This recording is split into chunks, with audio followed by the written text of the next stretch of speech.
Kia ora, nau mai ki te whare. Welcome to the House, ko Lui, ko lonza hou. Today in Parliament, question time was delayed so that the government could respond to one of the week's biggest stories, the release of the Independent Police Conduct Authority's report. That report found serious misconduct by senior police officers in their handling of allegations against former Deputy Commissioner Jevon McSkimming.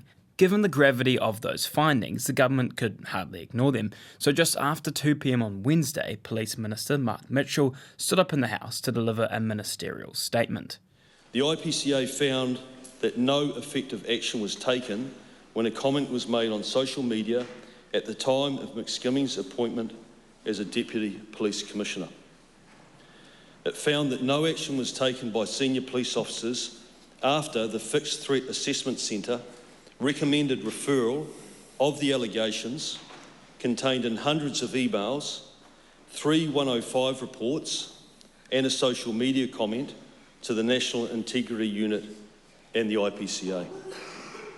105 complaints about police officers are required by statute and agreement to be notified to the IPCA. This was not done. The New Zealand Police enjoy strong public trust and confidence. It is imperative that this trust is maintained. That comes with strong action on the part of the government and the police.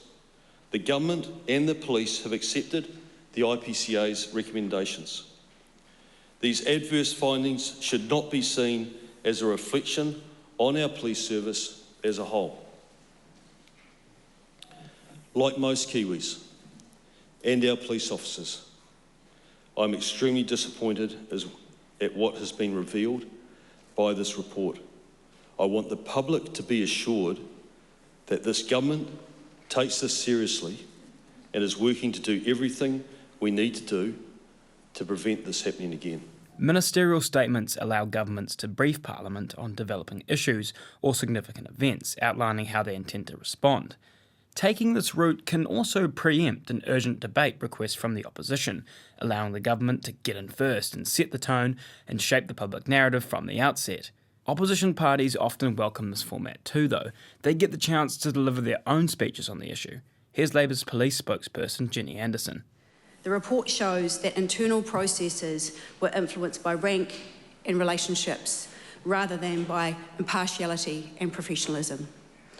When a woman is brave enough to come forward with serious allegations against a senior officer, she should be treated with respect and have confidence that her complaint will be investigated without fear or favour.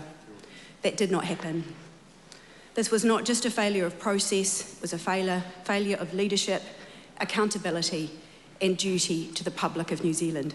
Another advantage for the opposition is that ministerial statements usually come with the opportunity to question the minister in a less restrictive setting than question time.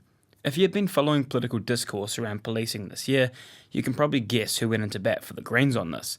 Here's part of the exchange between Police Minister Mark Mitchell and Green MP Tamitha Paul, two MPs who have had their fair share of fiery back and forths on police. We want to know which of the IPCA's recommendations the government will be implementing and by when.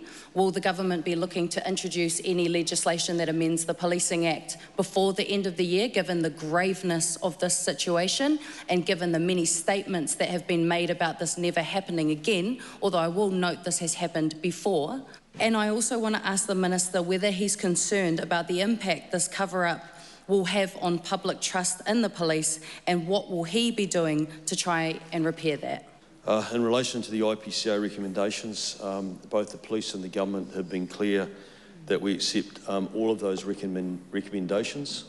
In relation to the legislation, there will probably the Attorney General, of course, will handle this, but there will probably have to be new legislation that will deal with the formation of an Inspector General and the office that will provide a much higher degree of oversight, the ability to go uninvited into and look at police processes, prosecutions, and we think that that level of oversight, it's timely for that now.